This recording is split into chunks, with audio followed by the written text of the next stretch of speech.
Scottish First Minister Alex Salmond has said to his government he has no intention of seeking the return of the man convicted of the Lockerbie bombing. His comments followed the discovery of Abdel Basset al-Megrahi, apparently in a coma in his villa in Tripoli. According to his family, he's been kept alive with oxygen and an intravenous drip.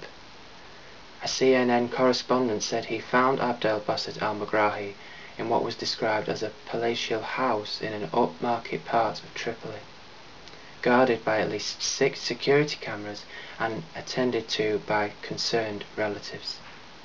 The alleged ex-Libyan intelligence agent apparently lay unconscious in a bed during the camera team's visit.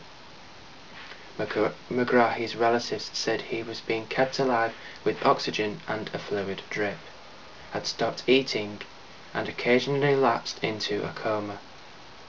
Scottish authorities said several days ago that they had lost contact with Megrahi during the chaotic conditions caused by Libyan rebels' climatic push to oust long-time ruler Muammar Gaddafi. The remnants of Hurricane Irene are pouring heavy rain on Canada today after it battered much of the east coast of America yesterday. At least 20 deaths are being blamed on Irene, and millions of homes are still without power. But New York City escaped with only minor flooding. The aftermath of Irene's weekend onslaught along the eastern coast of North Carolina came into focus on Sunday as aerial footage showed residents on Hatteras Island cut off from the mainland after a highway was severely damaged.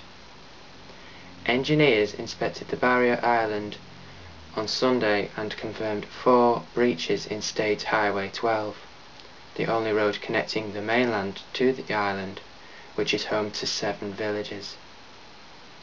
The US President Barack Obama on Sunday urged those in the path of Irene to stay vigilant, and warned of its impact would continue to be felt for some time. Speaking from the Rose Garden in Washington, D.C., Obama said that although Irene was weakening all the time, the public was still at risk of flooding and power outages. "I want people to understand that this is not over," he said. "Response and recovery efforts will be an ongoing operation, and I urge Americans in affected areas to continue to listen for the guidance and direction of their state and local officials." Obama praised those officials, as well as the first responders, for their work preparing and responding to the storm. Back at home, and thousands of people turned out for the Notting Hill Carnival, with Scotland Yard facing its biggest public order test in London since the riots. The event, which is the biggest street party in Europe, passed off peacefully, although 33 people were arrested. More than 5,000 officers were drafted in and used stop and search powers. It is expected more than 1 million people will attend the 2-day event. And finally this evening, Beyoncé has announced to the world that she's expecting a baby with the rub of her belly. She let pictures tell the story of a child on the way for her and rapper husband Jay-Z at the MTV Video Music Awards. She did not talk with reporters, however, leaving only eyewitness accounts and photographs for confirmation. Tonight, England and Wales will have a largely dry night, with variable cloud and some clear spells. There may be a few light showers, mainly towards the North Sea and Irish Sea coasts. Chilly in many areas. Scotland and Northern Ireland will have a mainly cloudy night, with some mainly light showers.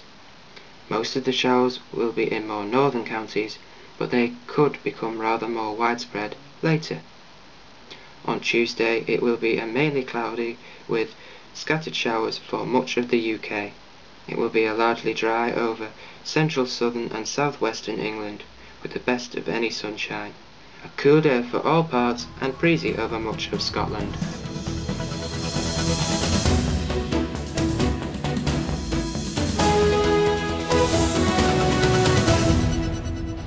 And that's the late news tonight. Join me next week for the final evening news and news at 10 before we go for our late summer break. But from me and the whole team for now, bye bye.